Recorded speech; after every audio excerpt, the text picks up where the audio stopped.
Hello and welcome to the table. Now, really quick before we get into things, you may be wondering, I'm not wearing table games stuff. I'm not wearing any Magic the Gathering stuff. I mean the hat, but we'll get into that in a bit. Well, today, or at least at the time I'm recording this, is May the 4th. And for all you Star Wars fans out there, that is a very special day, because it's May the 4th be with you. And today, I'm going to be talking about a deck that reminds me a lot of the Empire. And that brings me to the Nicol Bolas hat. Nicol Bolas, in my opinion, is a lot like Magic the Gathering's version of Palpatine or the Empire, or whatever you want to call it, the First Order, or whatever. So, today, this deck reminds me a lot of the Empire. And what is this deck? Riveteers. Red, black, green. And for as evil of a deck this is, I still personally think Obscura is more evil and would be more like the Empire than any other deck I've ever built before, because that deck's nasty and gross and But anyways, Riveteers, basically, bunch of treasure tokens and putting out tons of really big and scary threats. Now, some of you may be asking, why don't you just build a Rakdos deck with a tiny bit of splash of green in it that has Ob Nixilis in it, and you have a Seeker's Chariot to make multiple copies of Ob Nixilis? It's complicated. It's a broken and terrifying and complicated deck.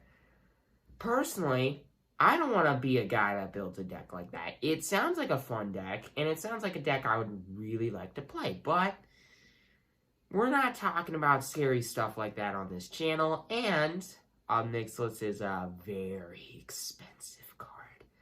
One Ob Nixilis is $30, so if any of you are ever wanting to build a deck like that, you're going to have to spend a lot of money. But anyways, so Riveteers, pumping out tons of treasure tokens, ramping into giant threats to absolutely obliterate your opponent before they can even get creatures out in the play.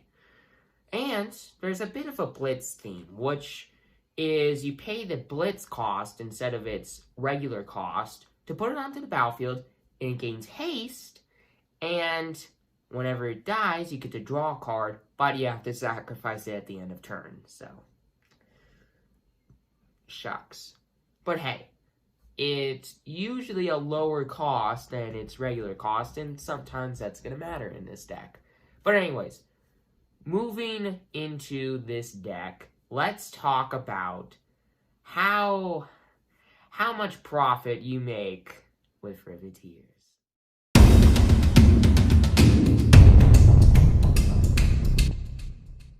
So, Riveteers, really fun deck.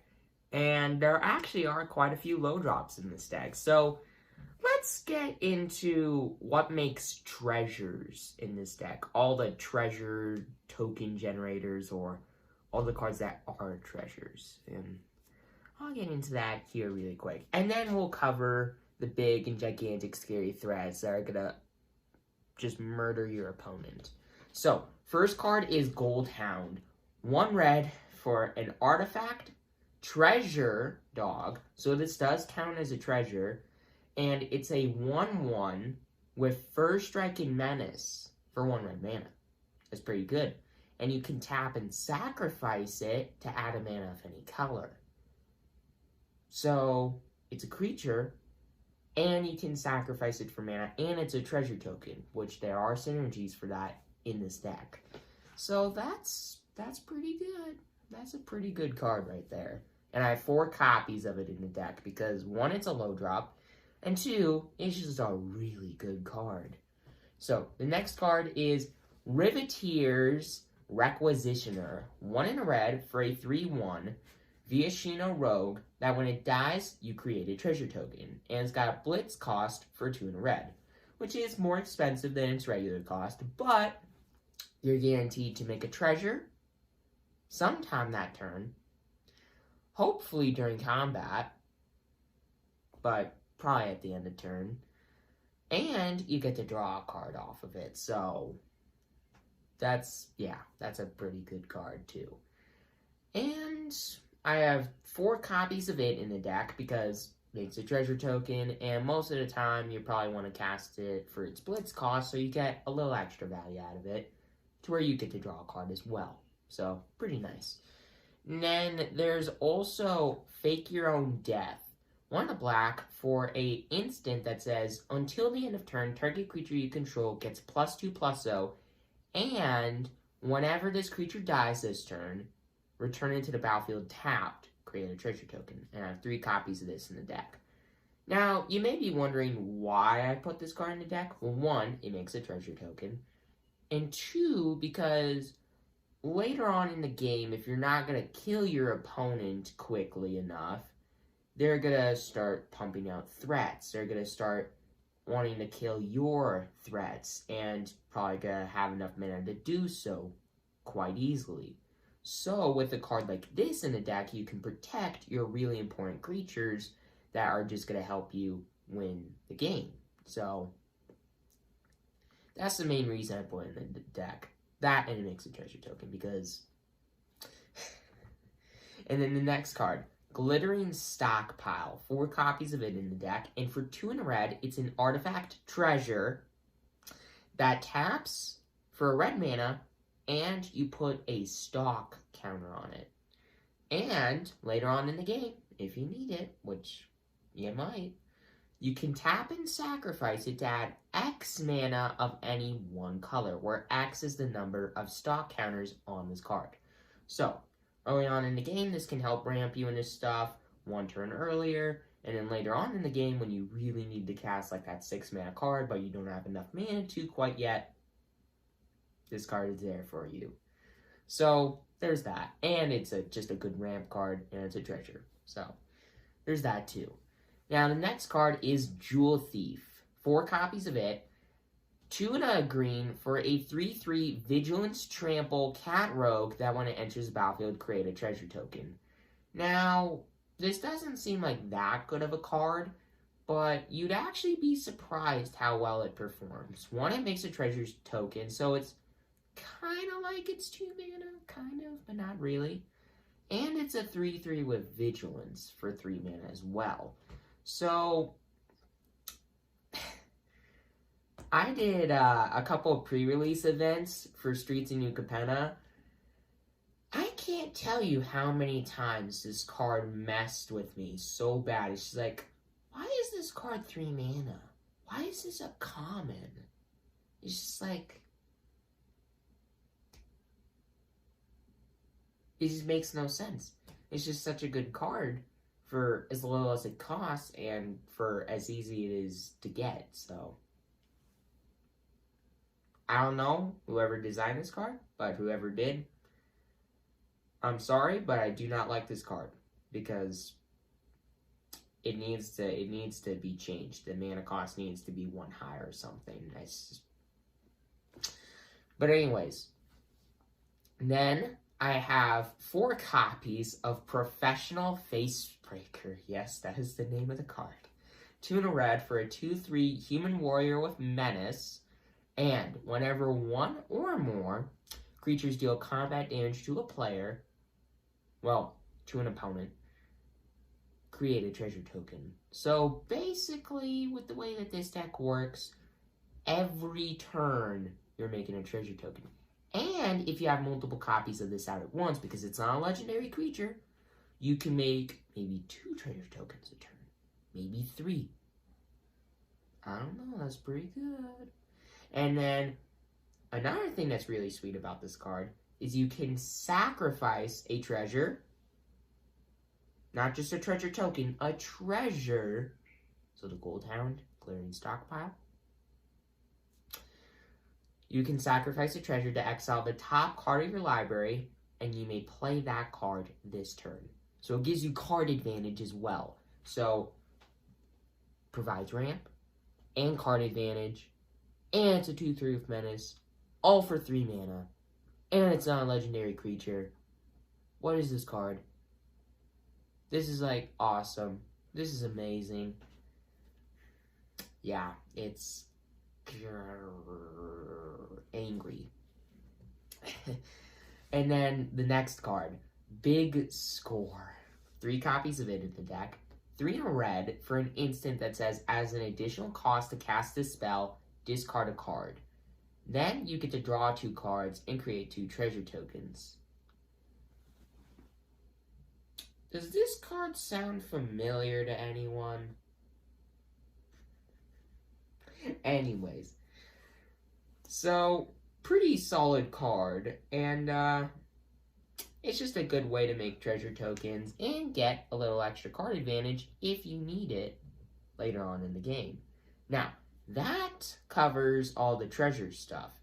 Now let's get into the big creatures and a little something else. All right, first card, Shakedown Heavy. This card is so good. 2 and a black for a 6/4 Ogre Warrior with Menace. Yeah, for 3 mana. But whenever this card attacks, your opponent can choose to untap it and remove it from combat. But if they do, you get to draw a card.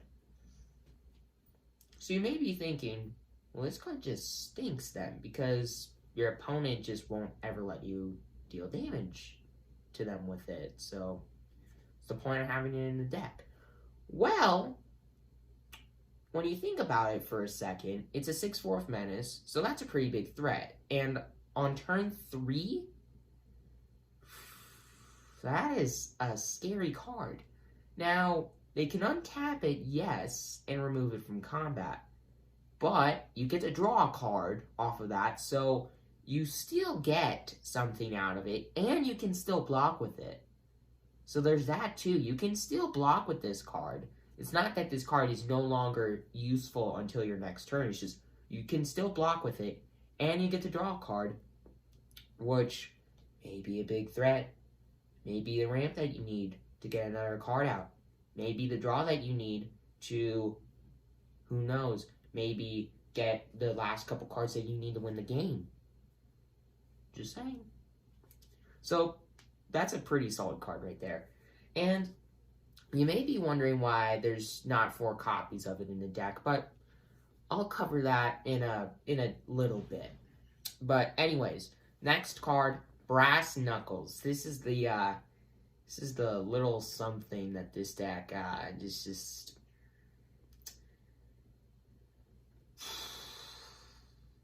this card's scary. Let's just put it at that. 2 copies of Brass Knuckles. 4 mana for an artifact equipment that has an equipped cost of 1. And when you cast this spell, copy it. So you have 2 Brass Knuckles. So you may be wondering, what's the point of this card? That's what I said too until I had to face against it 12 times. Don't underestimate this card. So, the equipped creature has double strike as long as 2 or more equipment are attached to it.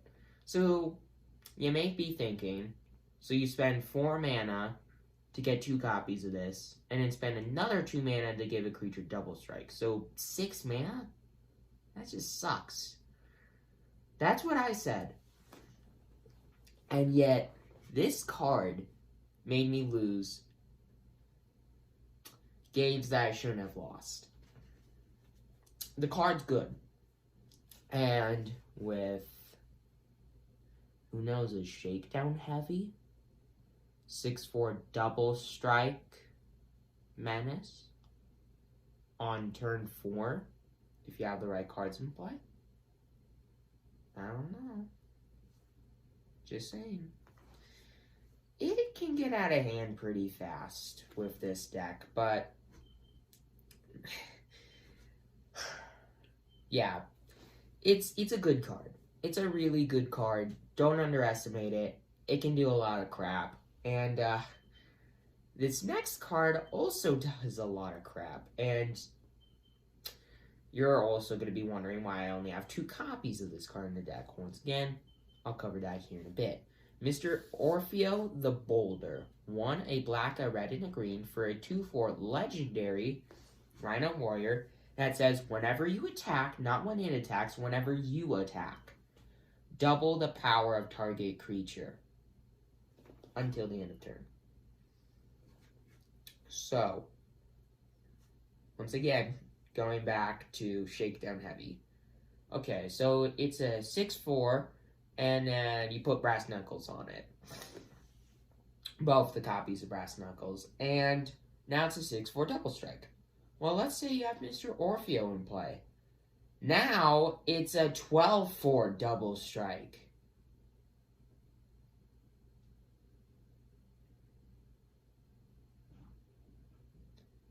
Yeah. And there are other big scary threats in this deck. Not just Shakedown Heavy. So, yeah. And one of those cards is Security Rocks. And this card I'm kind of testing. I wouldn't, guarantee keep this in the deck, but I'm just, I'm curious how this card would do in a game. So, Security Rocks. 2 copies of it. And for 2, a red and a green, it's a 5/4 Rhino Warrior. But you can spend 1 red and 1 green instead of paying its regular cost. However, you can only use treasures to do this. So, my thinking with this card is, okay, so you play Goldhound on turn 1, and then later on in the game, you play a Glittering Stockpile. Well, if you sacrifice the Goldhound and tap the Glittering Stockpile for a red, you can have a 2-mana 5/4, maybe on turn 4, and then still have mana up to do other stuff. And even later on in the game, let's say you have 5 mana, and you sacrifice Goldhound for 1 of that mana, and tap Glittering Stockpile for another, and then you play Security Rocks, and then with your other 3 mana, you use it to play Shakedown Heavy. That's 2 gigantic threats in 1 turn for 5 mana. Just think about that for a second. And then the next card is Masked Bandits. 2 copies of it. For 3, a black, a red, and a green, it's a 5/5 Vigilance Menace that you can pay 2 to exile from your hand, and target land gains tap, add a black, a red, or a green to your mana pool until this card is cast from exile, and as long as you exiled it from your hand, you can cast it from exile. So that covers all the creatures, all the big scary threats, all the ramp, and the mana base. Let's get into the mana base. 4 forests in the deck, and 7 mountains in the deck. Yeah, a lot of mountains. And 4 swamps in the deck. Now, there are a lot of cards in this deck that have red in their mana cost. So, yeah, you're going to need a lot of ways to produce red mana in this deck. And the first way to do that is Tramway Station. 2 copies of it. And it enters the battlefield tapped. You can tap it for a red or a black, and you can pay 2, a red and a black later on in the game to sacrifice it and to draw a card. So, with this deck, you're going to want all the card advantage that you can get, because you're going to want to cast all the spells that you can to kill your opponent, hopefully with big scary creatures, or just tons and tons of card advantage. Well, board advantage, I should say. So, lands that you can sacrifice later on in the game to draw a card is a pretty good way to keep applying pressure. And then another land like this is Racer's Ring. 2 copies of it. Enters battlefield tapped. Taps for a red or a green. And you can pay 2, a red and a green, to tap and sacrifice it to draw a card. And there's also Riveteers Overlook. 3 copies of it. And when it enters battlefield, you sacrifice it. and you search your library for a swamp, a mountain, or a forest, put it into the battlefield tapped, and you gain 1 life. So, just a good way to get a little extra ramp, that mana that you need to make sure that you can cast the spells that you need to play. And then, of course, 1 copy of Riveteers Proving Ground. Triome for this deck.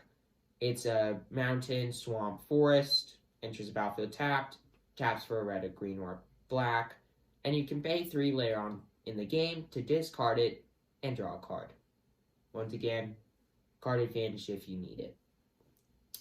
So that covers all the spells in this deck, and now let's get into the average cost of each card in this deck, and exactly what are the card types in this deck.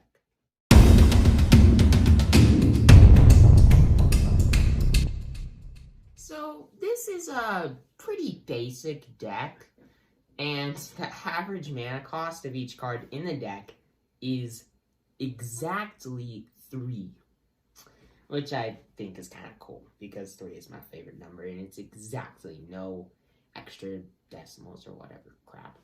But that's the average mana cost, and you may be thinking, well, 3 mana, this is gotta be a pretty slow deck. Well, from what you've seen, tons of treasure tokens and ways to make your stuff cost less, security rocks, and masked bandits you can play for 2 mana to give you extra mana fixing.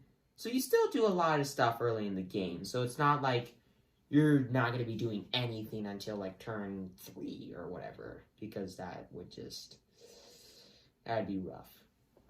But other than mana cost, this deck has 25 creatures in the deck, which is a good amount of creatures, 6 artifacts in the deck, and 6 instants in the deck. Like I said, this is a pretty basic deck. It's not like all over the place crazy bonkers crap like my Obscura deck or even the Broker's deck. But yeah, this deck is basic, but very effective and very, very strong right off the bat. And even later on in the game, just casting those giant threats to continue to apply pressure and murder your opponent. So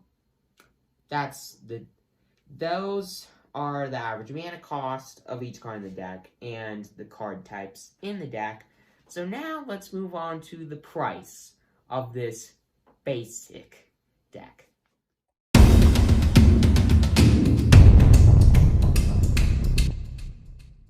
So, this deck is a little bit expensive. It's $32, $32-ish. That's mainly because of Riveteers Proving Ground, because it's an $8 card, but that's also because of Professional Facebreaker, which is $5 a piece, and I have 4 copies of it in the deck. So, yay. It's a really good card, as I said before, and because of how good of a card it is, it's going to be $5 a piece. So, if you were to take out 2 copies of Professional Facebreaker and Riveteers Proving Ground, that's $18 gone, and that would lower the price of the deck down to $14. So you may be wondering, well, what exactly do I want to replace in this deck? Well, you're going to want to put in 1 copy of Shakedown Heavy. Now you're up to 4 copies. And 1 copy of Mr. Orfeo the Boulder. Now 3 copies. So, like I said, that would come into play. And you'd probably want to put in probably like another tramway station or just a swamp. One of the 2. I would probably do a swamp because this deck is pretty quick. You're not going to want to have a bunch of tap lands in the deck. So I would probably just put in another swamp in Riveteers Proving Ground's place, because now you're going to have 2 cards that have black in their mana cost now. 2 extra cards. So, yeah, just a basic swamp to replace the Riveteers Proving Ground. But anyways, that's the price of the deck. done. And now let's get into the modifications from other sets that'll make this deck better.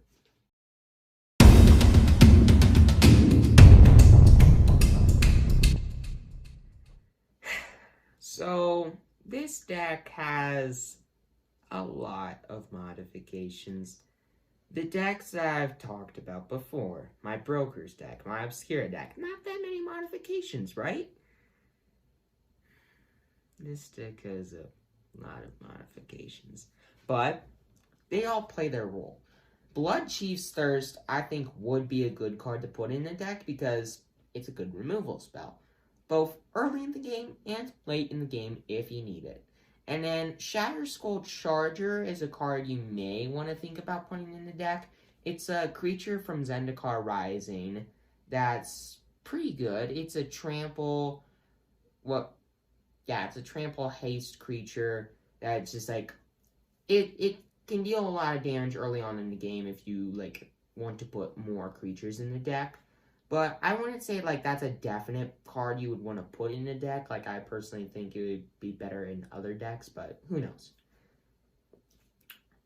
Who knows?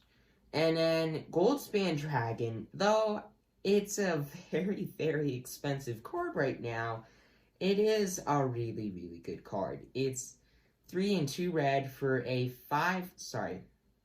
4/4 dragon with haste, and whenever it attacks or becomes the target of a spell or ability, create a treasure token.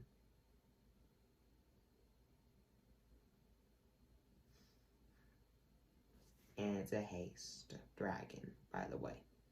So, automatically gonna get a treasure. Anytime your opponent's gonna kill it, gonna get a treasure. If you're playing blue, you can bounce it back to your hand and get a treasure. There's a reason this card is a very expensive card, because it just is so good. Okay. Anyways, getting past that.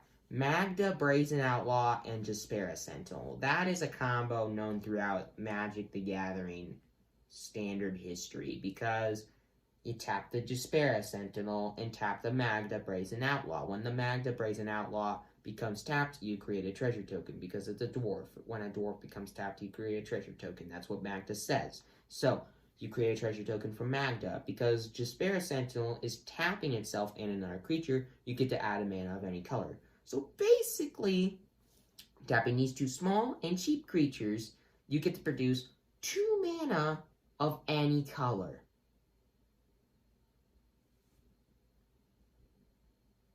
If you need the ramp, just a suggestion.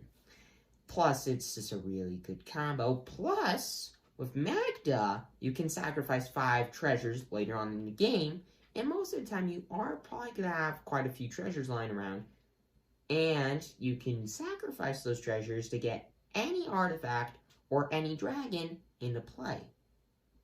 So, if you need a really important artifact in the deck, or if you have any Goldspan Dragons in the deck, if you're going to put them in, Magda can tutor for it, if you want it. And then, besides that combo, there's another combo that gets you a lot of treasures really, really quickly. Deadly Dispute and Shambling Ghast. So, what you can do here is you play the Shambling Ghast on turn 1. Then, it's a 1/1 that when it dies, you either make a creature get -1/-1, or create a treasure token. And then you can play Deadly Dispute the next turn to sacrifice the Shambling Ghast to 1, draw 2 cards, and create a treasure token. And with Shambling Ghast, you choose to create a treasure token. Or if your opponent has a scary 1/1, you kill the 1/1. So basically, on turn 2, you can deal 1 damage to your opponent, draw 2 cards, and create 2 treasure tokens. What the heck? Like, I don't understand why this is a thing. And these cards are both printed in the same set, by the way. So this combo... Wizards of the Coast, why? Why do you make these combos? But anyways, there's also Kalain, Reclusive Painter. And the main reason I'm saying that you can use this card is if you'd cast a spell, if you would cast a creature spell using mana produced by a treasure, put a +1/+1 counter on it. So, if you want to make your creatures bigger, you can sacrifice a treasure, one treasure, or multiple if you want to make it really big, to put +1/+1 counters on your creatures. So, just an idea. And then, Dockside Chef to put in the deck, mainly because of the fact that, like I said, you probably will have treasure tokens lying around later on in the game because you produce tons of treasure tokens in this deck. So, if you're not going to be able to kill your opponent early in the game because you just don't draw the right cards or they have answers to your cards, then you can sacrifice those treasures, or any artifact for that matter, to draw cards. So, just a thought.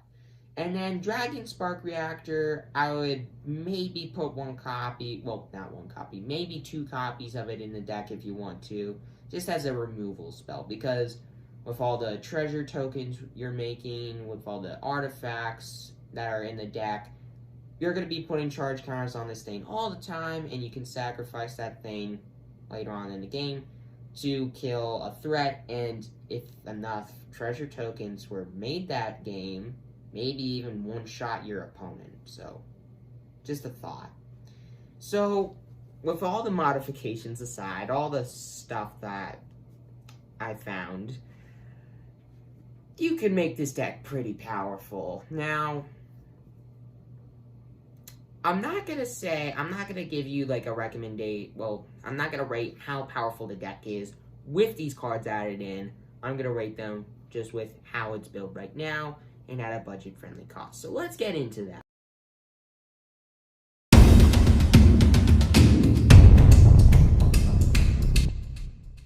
So, I keep forgetting to mention this in my videos, and now I'm going to start putting them in the description as well, that anytime I rate any deck, any one of these decks, or I talk about any of these decks in a really good way, always keep in mind that I'm talking about these decks because talking about these decks the way I am at a budget-friendly cost. Like, with the ways that these decks are working, how powerful they are for the budget-friendly cost side of things and whatever, and all from one set, I'm rating it off of the power level of what it has. Not like how good it is as a deck if you were to take it like to Friday Night Magic or whatever and like face it off against like a really powerful deck or whatever.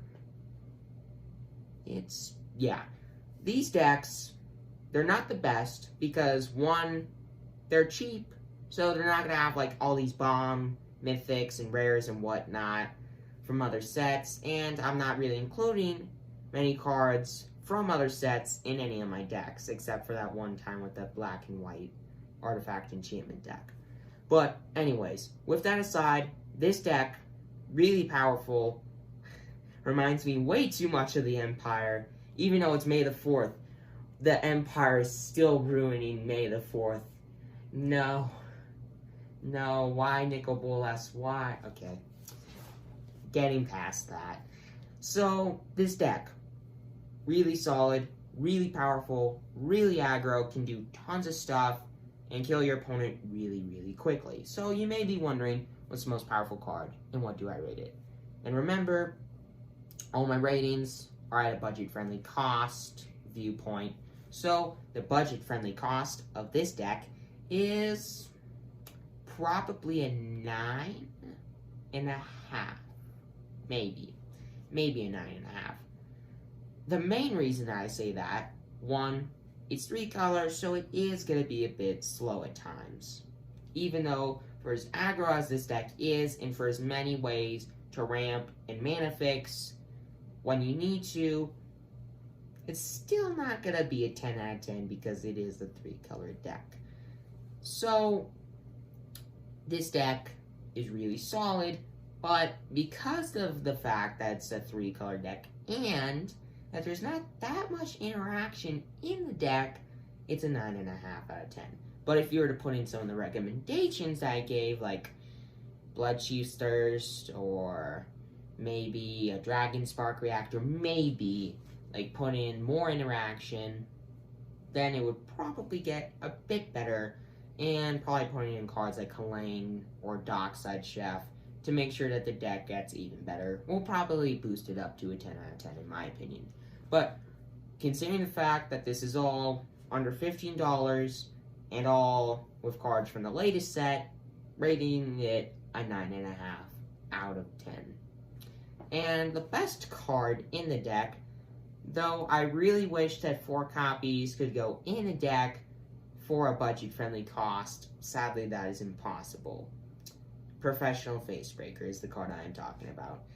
It is such a powerful card, and it is just so good because it does so many things. It's a cheapish card.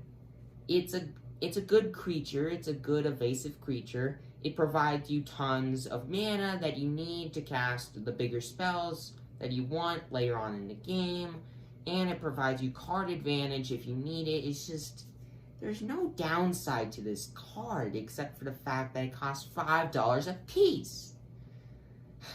I'm rating it a 10 out of 10 because it is a really solid card in this kind of deck, because it just provides you everything that you need in order to win a game. It provides you all the mana that you need. It provides you all the card advantage that you need. It's great.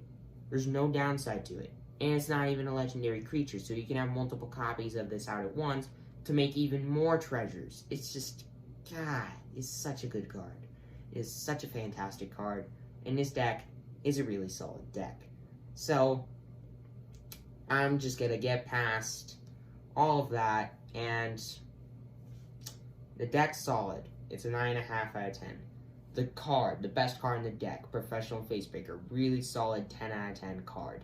And I hope that for all of you big, splashy creature fans out there, that you'll have tons of fun playing a deck like this against any of your friends or any of your family or whoever, and I think you'll have a blast making tons of treasure tokens and ramping into all the scary nonsense you could ever dream of. Now, thank you for watching. I'm your host, Teen Wolf. Please consider subscribing, and I will see you next time.